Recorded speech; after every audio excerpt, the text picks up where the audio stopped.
and antagonizing you to make you look at yourself and saying, you're my mother.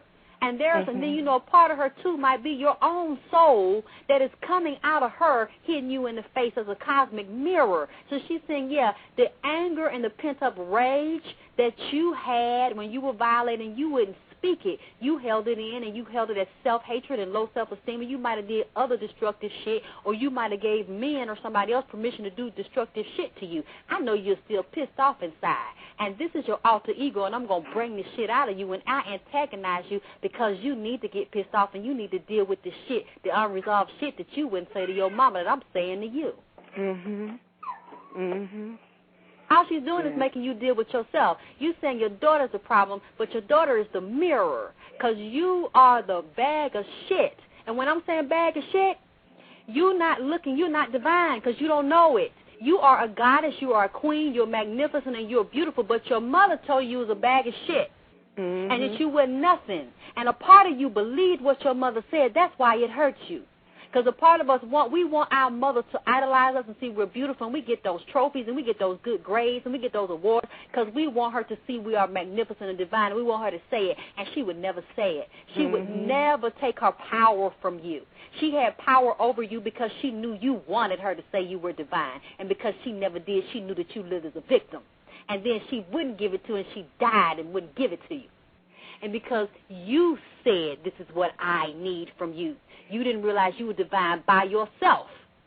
You're not in her womb no more. Although you're an extension of it, you don't need her to christen you as a divine goddess, because you breathe for yourself and you sustain your own life. So you're a part of you. You might not consciously know it, but you're still caught in that battle with your mama, in that dilemma. And I don't care if she's not here. It's certain shit you need to say. Yeah. You really need to come to terms with the anger and the rage you feel and what hurts you and why it hurts you. Even if you got to write it out on a piece of paper, I don't care if you got to get a punching bag, you got to get her picture and attach it to a punching bag and imagine it's her and say everything to her that you always wanted to say that your daughter's just letting your ass have. Yeah. I mean, that's just where I see it, you know, but you got to break this down for yourself, because I've been where you at. Yeah.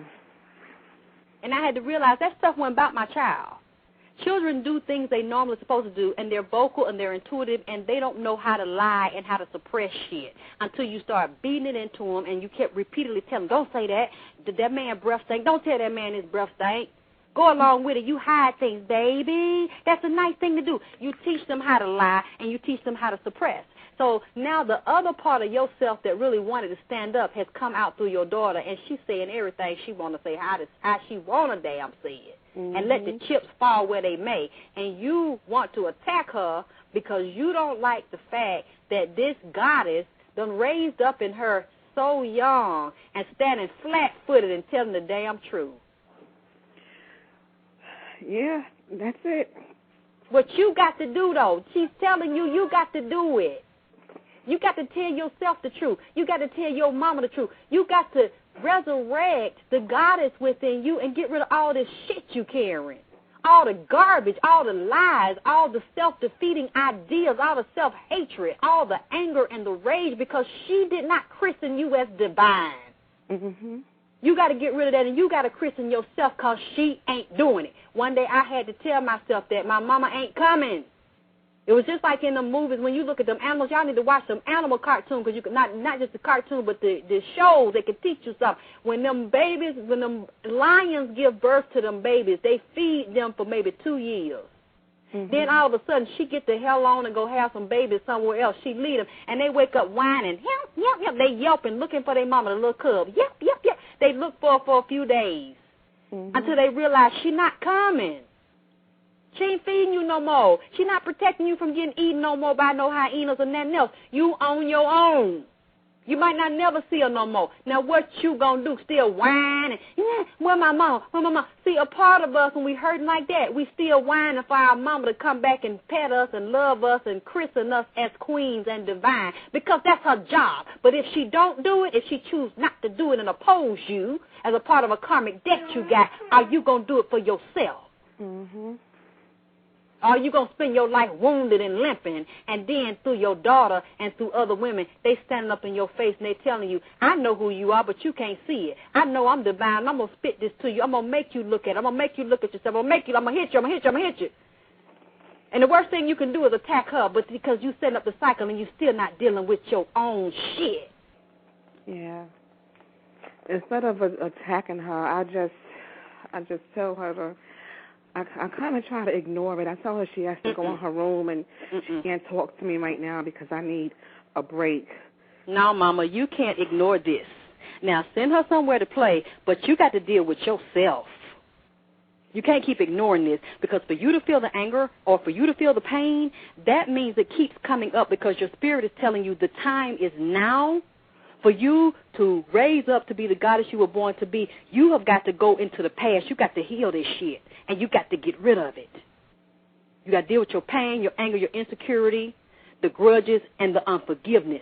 You, whatever way you feel like you need to do it, if you feel like you can't do it alone and you need to get somebody to help you do it, this is the time, because it's lingering there, and now your daughter's reminding you. Because now you got a vagina to deal with. You got a vagina on top of a vagina to deal with, and she is reminding you. She's scratching on that wound. She's pulling that scab down.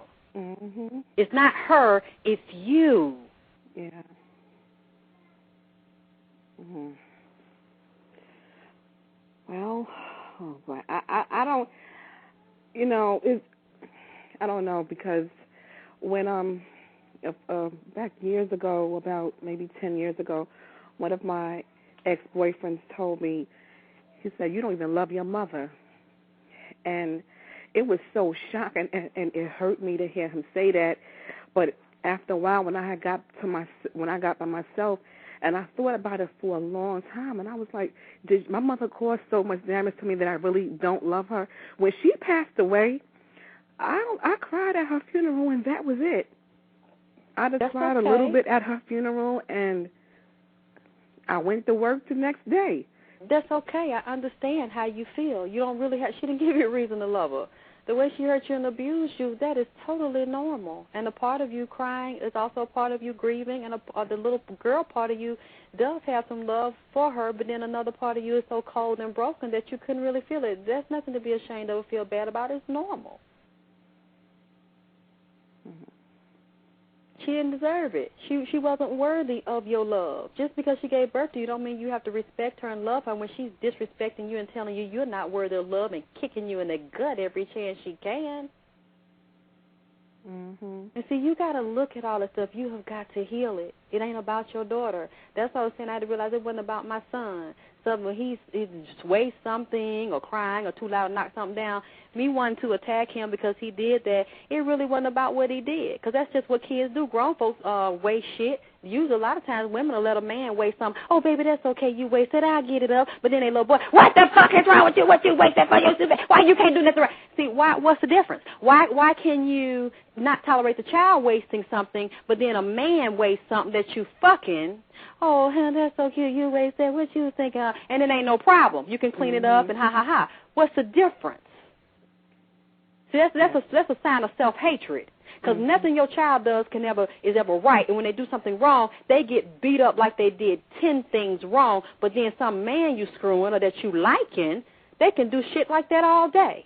And it's not a big deal. When you start doing stuff like that and pitting men over children, and the child can never do anything right, and whatever they do in comparison to the same thing that somebody else does, they get beat up and humiliated and they never hear the end of it, that's a sign that the child is not the problem.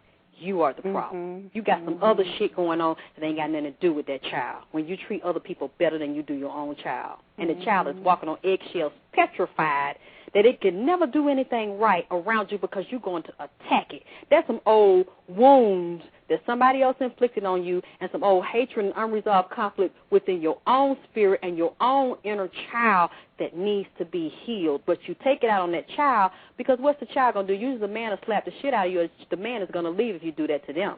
But the child is a unwilling co-conspirator in your codependent reality. And usually the child has to suffer the brunt of it until they're old enough to walk away. And you don't want to do that to your little girl. Yeah. That's why you can't ignore yourself. You can't ignore the little child inside of you that is hurting. You have got to heal this shit.